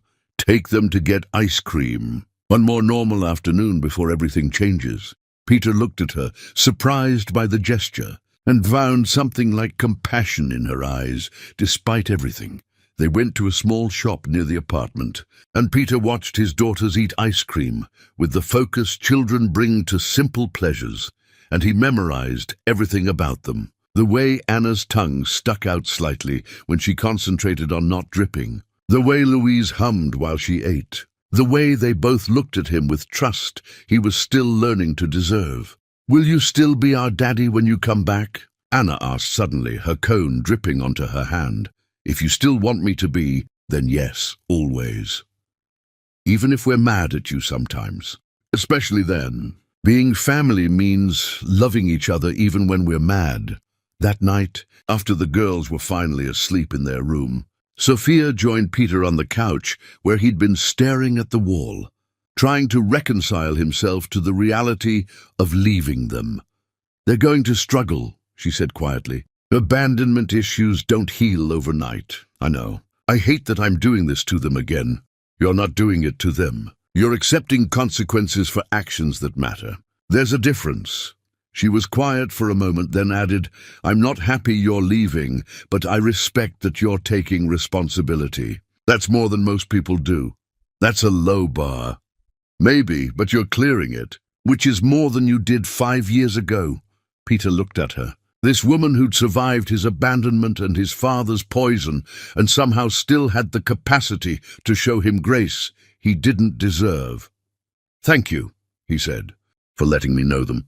For letting me try to be their father, even temporarily. For not shutting me out completely. Don't thank me yet. We've got a year ahead of us where you're going to have to prove you can be consistent from a distance. That's harder than being present. I know, but I'll do it. I promise. I'm going to hold you to that. The weeks before his sentencing passed too quickly. Peter established routines with Anna and Louise, created rituals they could continue during his absence, filled photo albums with pictures they could look at when they missed him. He wrote letters dated for every day of his projected sentence, so they'd have his words even when he couldn't speak them directly. Sophia watched all of this with cautious approval, and something between them shifted again. Some acknowledgement that he was no longer the man who'd run from responsibility, but someone learning to run toward it instead. The day before he had to report, Sophia asked him to take a walk with her while her neighbor watched the girls. They walked through her neighborhood in silence for several blocks before she finally spoke. "I've been thinking about what happens after you get out," Peter's heart stuttered. "After? You can't come back here immediately. We'll need to establish boundaries, routines, figure out co-parenting while living separately. But maybe eventually we could work towards something where you're more present in their daily lives. You'd let me do that?" "I'd let you earn that. There's a difference." She stopped walking and turned to face him. "I'm not offering forgiveness, Peter. I'm not saying we're going to be a family or that I'll ever love you again. But I'm saying that if you can prove through a year of consistency that you're serious about being their father, we can talk about what that looks like long term. That's more than I hoped for. Don't make me regret it. I won't." They walked back in silence that felt less hostile than it had weeks ago. And when they reached her apartment building, Sophia surprised him by taking his hand briefly. "Anna and Louise love you," she said quietly. "That matters to me even when nothing else does. So come back to them. Do your time, learn whatever you need to learn, and come back ready to be what they need. I will. I promise." She nodded and dropped his hand, heading inside, and Peter stood on the sidewalk understanding that this was the best outcome he could have hoped for, given the wreckage he'd created. Not love, not romance, not the family of his fantasies, but the possibility of being a father, of earning his place in his daughters' lives through action and consistency and time. It was enough.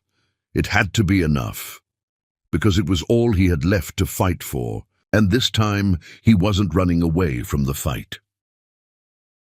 Chapter 10.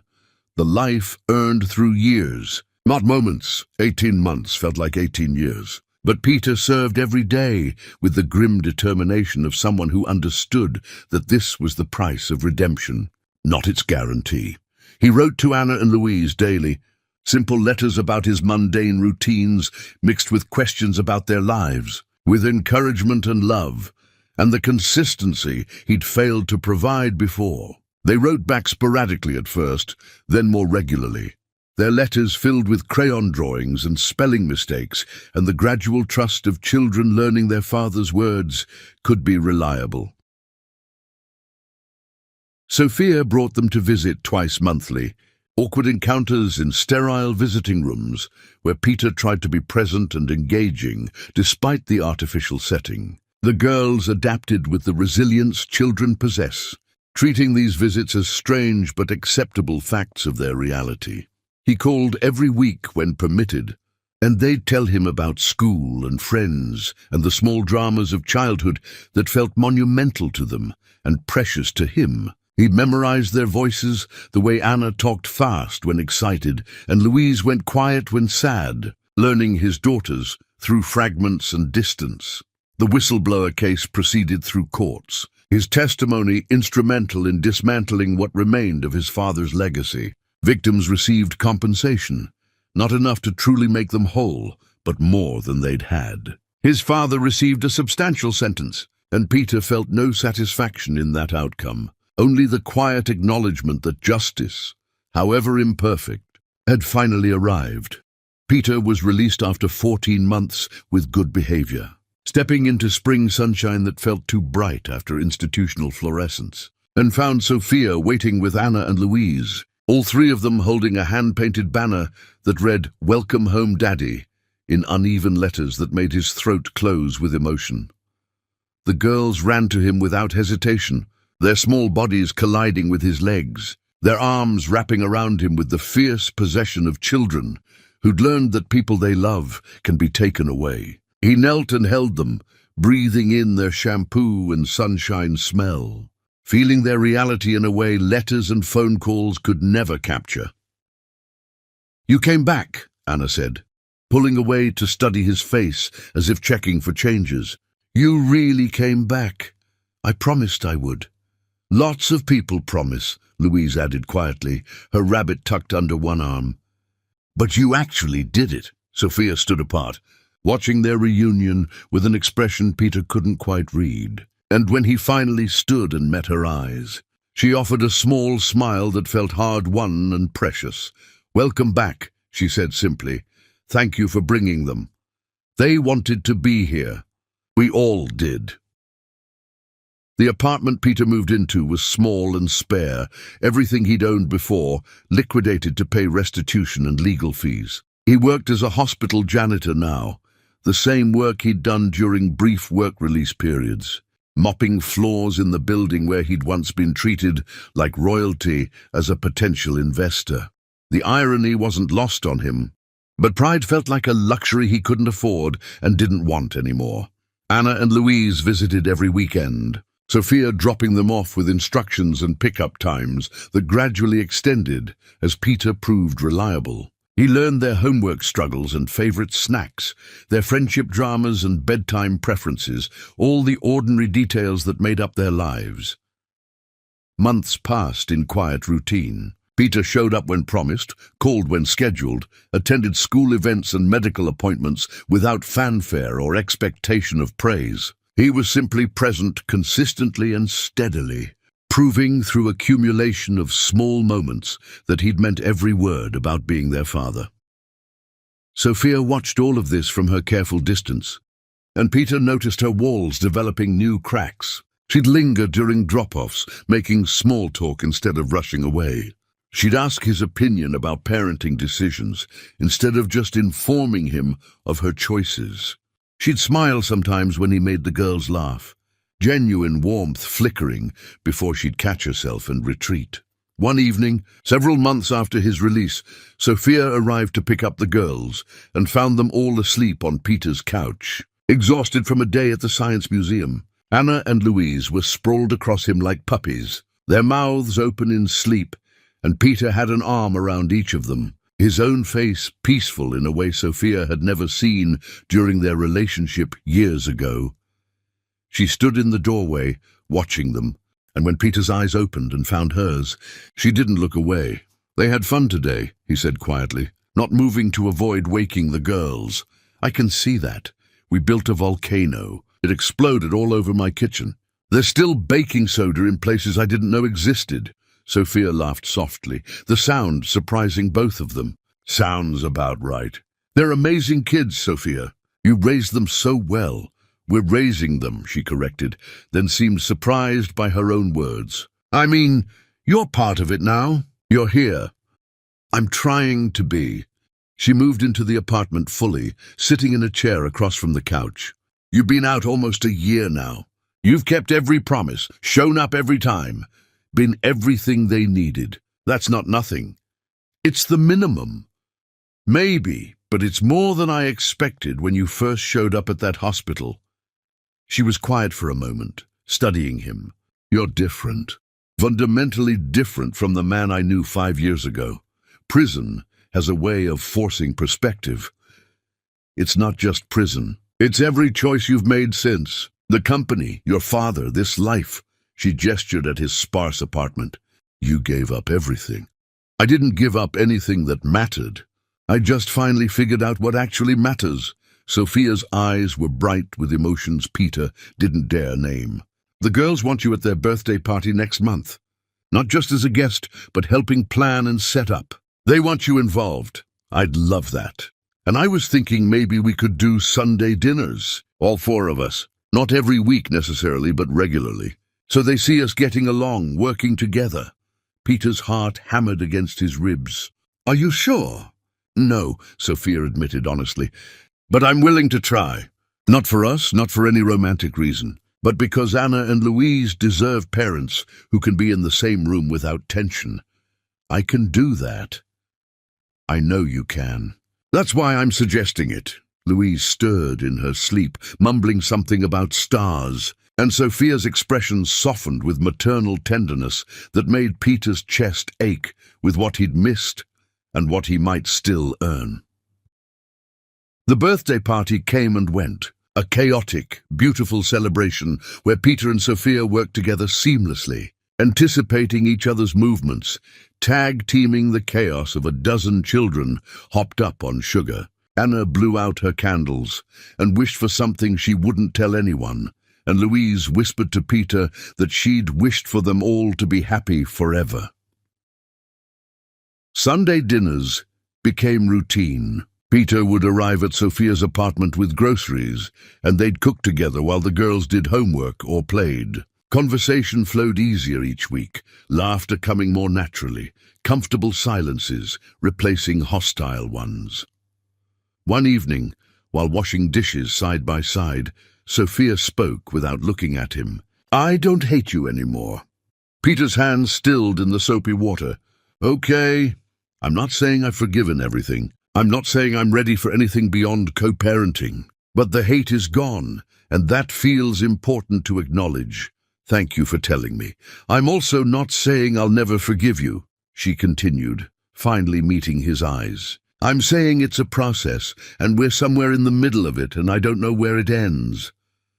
"That's fair. You're not going to push for more. Try to convince me we should try again?"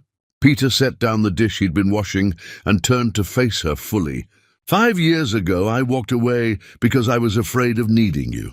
I'm not that person anymore. If all I ever get is Sunday dinners and shared parenting, that's infinitely more than I deserve and more than I thought possible. I'm not going to risk what we're building by demanding more."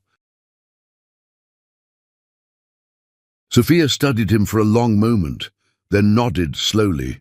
"Good answer." The girls called them back to the living room for a movie, and Peter and Sophia sat on opposite ends of the couch with Anna and Louise between them. And it felt like family in a way that didn't require labels or definitions.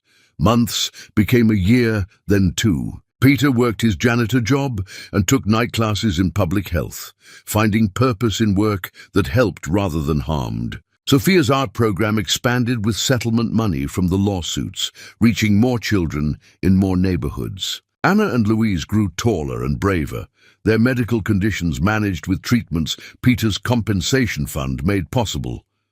And slowly, incrementally, Sophia let Peter further into their lives. He got his own key to her apartment for emergencies. His contact in her phone changed from Peter to Peter Dad. She asked his advice not just about the girls, but about her own life, trusting his perspective.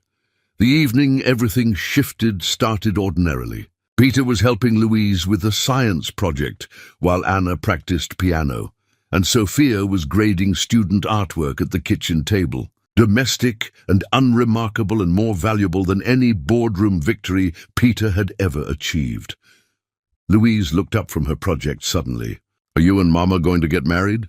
The question landed like a bomb in the quiet room. Anna stopped playing mid-note, and Sophia's pen froze over her papers. "That's not really how it works, sweetheart," Peter said carefully. "Your Mama and I are friends who work together to take care of you and Anna." "But you love each other," Louise insisted, with the certainty of a child who sees clearly what adults try to complicate. "I can tell." Peter glanced at Sophia, whose face had gone carefully neutral, and spoke honestly. "I love your Mama very much, but love isn't always enough. Sometimes people hurt each other too badly to go back to how things were." "But you could go forward to something new," Anna said, joining the conversation with her characteristic directness. "You're both different than you were. Mama talks about you differently now. She smiles when you text." Sophia's cheeks flushed. "Anna, that's not—" "It's okay, Mama," Anna interrupted gently. "You're allowed to love him again if you want. We won't be mad." "It's more complicated than that," Sophia said, but her voice lacked conviction. "Why?" Louise asked simply. "He messed up, he fixed it, he's here now. Isn't that what you teach us about mistakes?" Peter watched Sophia process this. saw emotions flicker across her face too quickly to name, and when she finally spoke, her voice was barely above a whisper. "Can you girls go play in your room for a bit? Peter and I need to talk." After they left reluctantly, Sophia and Peter sat in charged silence until she broke it. "They're not wrong," she said finally. "About how I feel. About things changing." Peter's heart hammered, but he kept his voice steady. "Okay, I'm scared," Sophia admitted, tears forming in her eyes. "I'm scared of trusting you completely. I'm scared you'll realize this life is too small and leave again. I'm scared of loving you and getting destroyed again." "I'm scared too," Peter said honestly. "Scared I'll mess this up. Scared I'm not enough. Scared every day that this is temporary. And you'll wake up remembering all the reasons you should hate me. But you show up anyway, because you and Anna and Louise are worth being scared for." Sophia laughed wetly, wiping her eyes. "That's either very brave or very stupid. Probably both." She moved closer on the couch, closing the distance they'd maintained for over 2 years, and took his hand tentatively. "I think I'm ready to try. Not marriage, not jumping into anything, but dating maybe. Seeing if we can build something new from who we are now instead of who we were." Peter's throat tightened with emotion, almost too large to contain. "Are you sure?" "No," Sophia said, smiling through tears. "But I'm here anyway. Isn't that what brave is?" He recognized his daughter's words, coming back through Sophia's mouth, and laughed shakily. "Louise said that to me in prison, when I told her I was scared. She's wise, our girl. Our girl." The casual inclusion of him in that statement felt monumental. "So what now?" Peter asked. "Now we take it slow. We see what happens when we're not just co-parenting, but actually trying again. And if it doesn't work, we figure out how to stay friends for the girls. Deal?" "Deal." Sophia leaned forward and kissed him softly, briefly, a question and an answer all at once, and Peter felt something inside him finally settle into place. This wasn't a fairy tale ending. This was two broken people learning to be whole, two parents building something real instead of perfect, two humans choosing courage over fear, one day at a time. Anna and Louise burst back into the room, reading the situation immediately, and launched themselves at both parents with excited squeals. "Does this mean we're a real family now?" Louise asked. Peter looked at Sophia, at their daughters, at the beautiful, ordinary chaos of this moment, and smiled. "I think we've been a real family for a while now. We're just figuring out what that looks like." "It looks like this," Anna declared, wrapping her arms around all of them. "It looks like us." And she was right. It wasn't the family Peter had imagined 5 years ago, or the one he'd destroyed through cowardice, or even the one he'd hoped for when he first walked into that hospital and heard his daughters crying. It was better. Because it was earned through consistency and time, built on honesty instead of fantasy, strengthened by scars instead of weakened by them. It was real. It was messy. It was imperfect. It was home. And for the first time in his life, Peter Sinclair understood that home wasn't a place you bought or built. It was people you chose, again and again, even when it was hard, especially when it was hard, the end.